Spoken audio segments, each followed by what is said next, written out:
अरे अरे, संभाल के प्रकृति। तो वो वही भिक्षु है ना जिसे देखने के लिए तो यहाँ इतनी दूर तक पानी भरने आती है। पर प्रकृति, उस भिक्षु के प्रेम ने देख तेरी क्या हालत कर दी है। वो कोई साधारण भिक्षु नहीं, उनका नाम आनंद है। प्रकृति, तेरे आनंद यहीं आ रहे हैं। कृपया मुझे पानी पिलाएंगी? जी।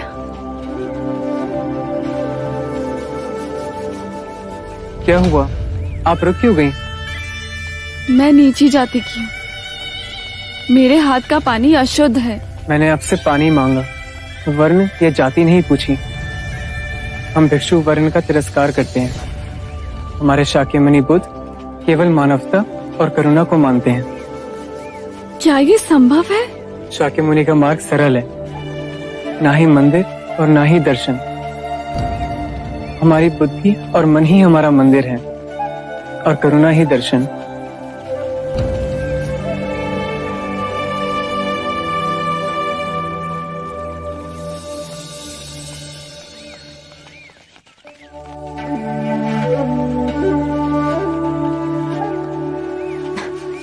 अरे बस खड़ी रह के निहारती रहेगी या जाके उससे बात भी करेगी? पर क्या बात करूं? बुद्धू, जाके उसे भोजन के लिए आमंत्रित कर। जा। सुनिए,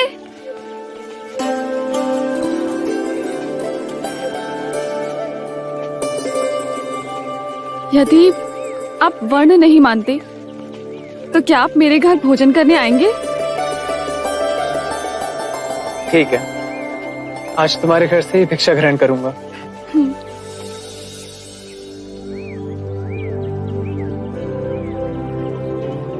दाल?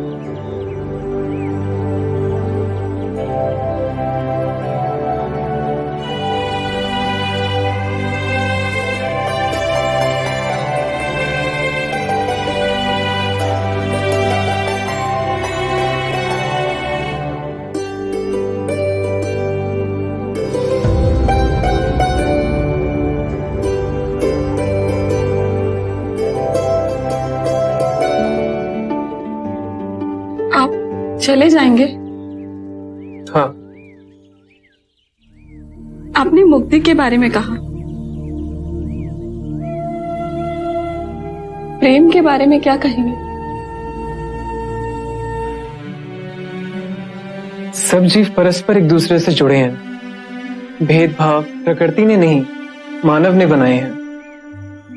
प्रेम ही वो नदी है जो एक व्यक्ति से दूसरे व्यक्ति तक बहती है और उन्हें जोड़ती है।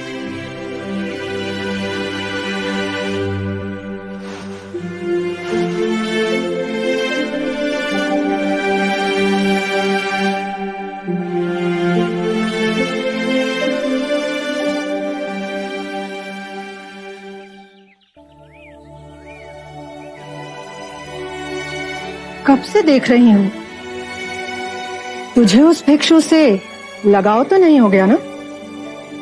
माँ, तुम्हें मेरे विवाह की बहुत चिंता रहती है ना?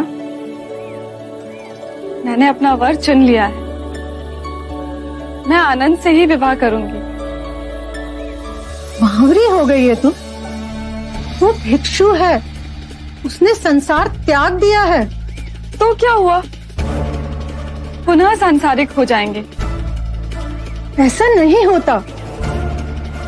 तुम चाहो तो ऐसा हो सकता है माँ, ये संभव है। तुम जादू तो ना जानती हो ना, ऐसा कोई मंत्र फेरो कि वो मेरा हो जाए। ऐसा ना कर सको तो मेरा मरा मुंह देखो। प्रकृति, ये तो क्या कह रही है? ठीक है, तू ऐसा कर, उसे एक बार भोजन पे फिर बुला। मैं वशीकरण के दाने बना दूंगी, उसके भोजन में मिलाकर उसे खिला देना और फिर जो मैं कहूं वही करना। और फिर देखना, बुद्ध का वो भिक्षु सदा के लिए तेरा हो जाएगा।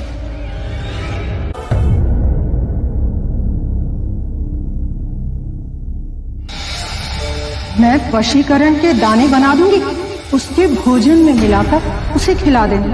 बुद्ध का वो भिक्षु सदा के लिए तेरा हो जाएगा। दाल बहुत स्वादिष्ट बनी है ना? और लीजिए।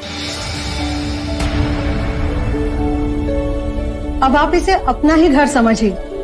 प्रकृति को बहुत अच्छा लगेगा। और वैसे भी उसका मन तो पूरा दिन आपके पास ही होता है।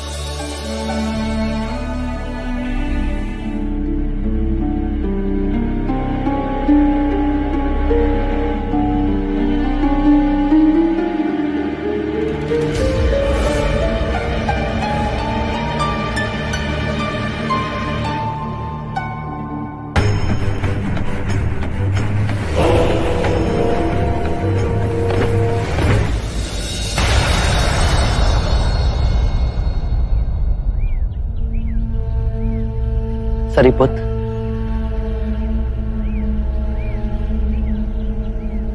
आज भोजन के लिए आनंद प्रकृति के घर गया था, अभी तक लौटा नहीं।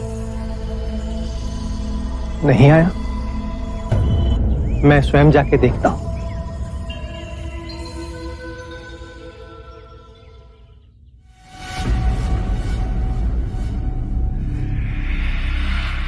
ये ले, अब तू इससे गंधर्व विवाह कर ले, फिर ये भिक्षु संसारी हो जाएगा।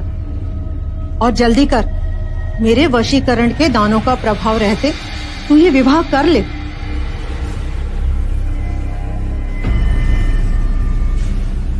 क्या सोच रही है तू? माँ, हम कुछ गलत तो नहीं कर रहे ना? हमारे में गंधर्व विवाह स्त्री की इच्छा से होता है। क्या तू ये विवाह नहीं करना चाहती? मैं तो आनंद के प्रेम में वशीभूत हूँ और मेरे जीवन में इनके सिवा और कोई नहीं।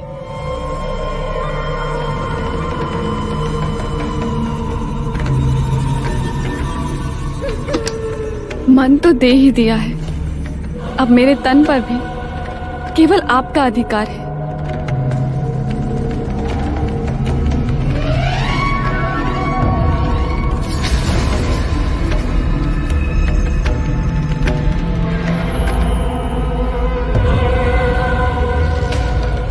मैंने मन से आपको अपना वर मान लिया है। अब हम गंधर्व विवाह कर सदा के लिए एक हो जाएंगे।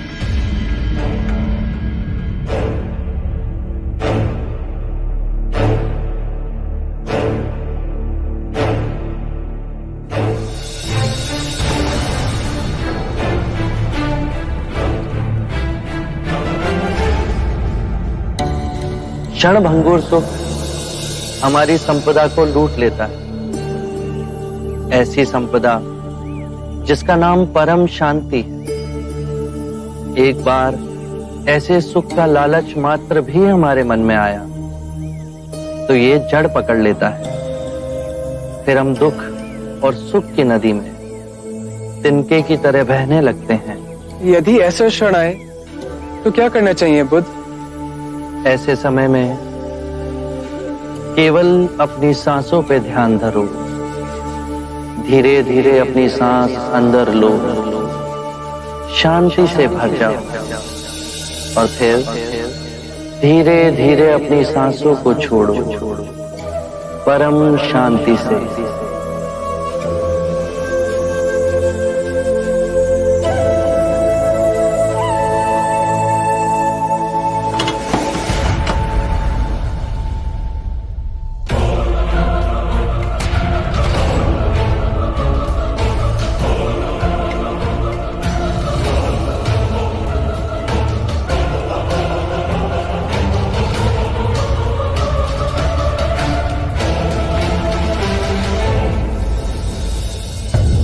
आनंद के निश्चल मन का लाभ उठा इन दोनों मां बेटियों ने उनके साथ छल किया है। प्रकृति, तुम आनंद से बहुत प्रेम करती हो ना? अपने प्राणों से भी अधिक। ऐसी क्या विशेषता है आनंद की जिसने तुम्हें इतना मोहित किया? सब कुछ। उनकी आंखें, उनकी नाक, उनके होठ, उनकी चाल, उनकी वाणी, सब कुछ। मैं उन्हें हर रूप में प्रेम करती हूँ। आनंद में रूप और गुण तो हैं ही, किसी को भी रिझा सकते हैं। क्या तुमने उसका प्रेम से भरा हृदय देखा?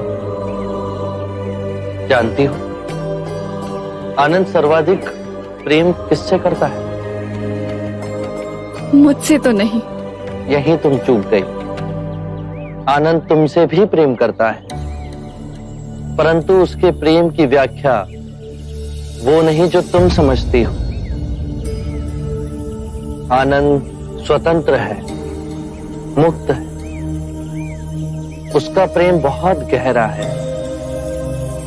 वो समस्त मानव जाति से प्रेम करता है और ये चेष्टा करता है कि समस्त मानव उस प्रेम के मार्ग पर चल सकें। उसका प्रेम उसे जलाता या दुखाता नहीं है, जिस तरह तुम्हारा प्रेम तुम्हें जलाता है। यदि तुम आनंद से सच्चा प्रेम करती हो तो तुम समझोगी, उसके प्रेम में कभी बाधक नहीं बनोगी, अपितु उसके प्रेम को ऊंचाइयों तक ले जाने की चेष्टा करोगी।